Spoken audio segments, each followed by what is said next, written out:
everyone. Welcome to Carmen's Australian Storytime. It's that time of year again when I get to read with my special buddy Lucia. Lucia, what are we reading today? When the Wind Changed. And who is it written by? Ruth Park. And who illustrated it? Deborah Millen. I love these books. This is a book called Mullygrubs and Friends, and it's a collection of favourite children's stories, and they're pretty funny children's stories. This is a great Aussie book to have on your bookshelf. Alright, now I'm only going to start reading this, and then I've got a special guest who's going to finish reading this. Not sure about his literacy skills. Let's test that. There was this boy named Josh, and he could do lots of things. There was one thing he could do best of all.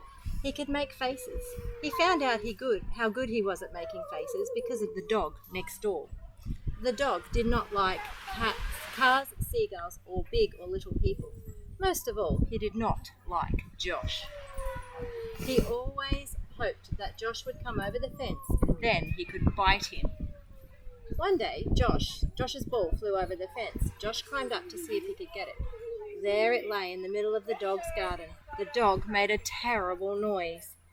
"Good dog," said Josh. "Want a nice bone, doggy?" The dog made another terrible noise, which Josh understood very well. The bone the dog wanted was Josh's leg bone.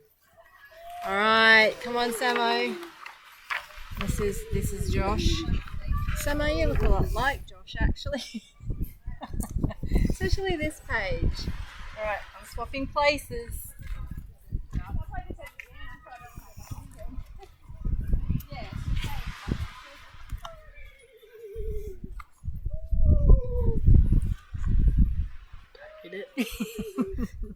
Josh made a face at him. It was just an ordinary awful face, but the dog's tail dropped. His ears went flat. He ran onto his porch.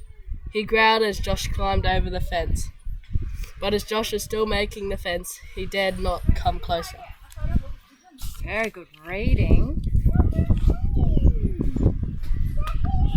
When Josh got back to his own place with the ball, he went inside. There was his grandmother reading the newspaper. "Look, Gran," said Josh, "I can make a face that scares dogs." Grandmother looked up, gave a screech, and battered Josh over the head with her newspaper. Josh was surprised and pleased. He went to the mirror and to have a look at his dog and Gran's scaring face.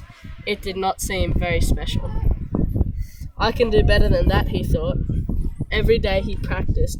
He discovered more and more awful faces. He tried them on the postman. He tried them on his mother. His mother was not a screecher, but she did ask him not to try his faces on people in the street, because it would not be good for Dad's business. Dad was a teller at the bank down the street. He was an important person who always wore a very white shirt. Dad was a hard person to upset.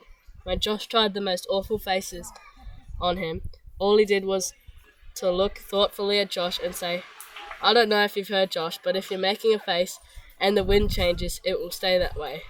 "Ho ho," said Josh, but that didn't upset his father either.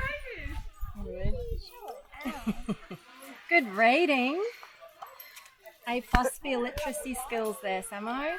All right, Luce, your turn. Okay. Can you see that? Mm-hmm. Josh went on practicing faces. Then one day he made the best face of all. It was hideous. It almost scared Josh himself. Suddenly, the wind changed. His face stayed the way it was. Josh tried to squash it back into shape. He heaved up under his chin. He pressed on top of his head. He squeezed and pummeled his cheeks. It was no use. Face. It's delightful. Josh went outside and climbed the fence. The dog next door saw him. It fell down and went on like a howling jelly. Josh could see that if his face never changed back, life would be very awkward. He decided to go and ask his dad what to do. After all, Dad had known what would happen when the wind changed. He might know some more. As Josh was a thoughtful boy, he put on his cowboy hat and tied a red hanky around his face. This is so he would not scare people around in the street.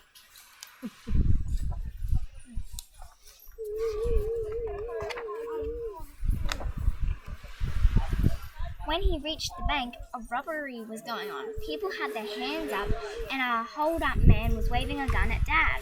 Josh was so worried about his face that he noticed nothing. He marched up to the counter, pulled off his hat and hanky, and said, "Look, Dad." The hold-up man saw him first. He had a stocking over his head, but even through the stocking, Josh could see that his face turned snow white. He made a funny noise and dropped his gun.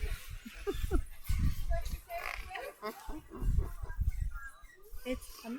Quick as light, Dad grabbed it up and bopped him with it. Just as he did, the wind changed once more. Josh's face smoothed out, and he looked like an ordinary boy. Dad and Josh were both heroes. They had stopped a robbery and saved the bank hundreds of thousands of dollars.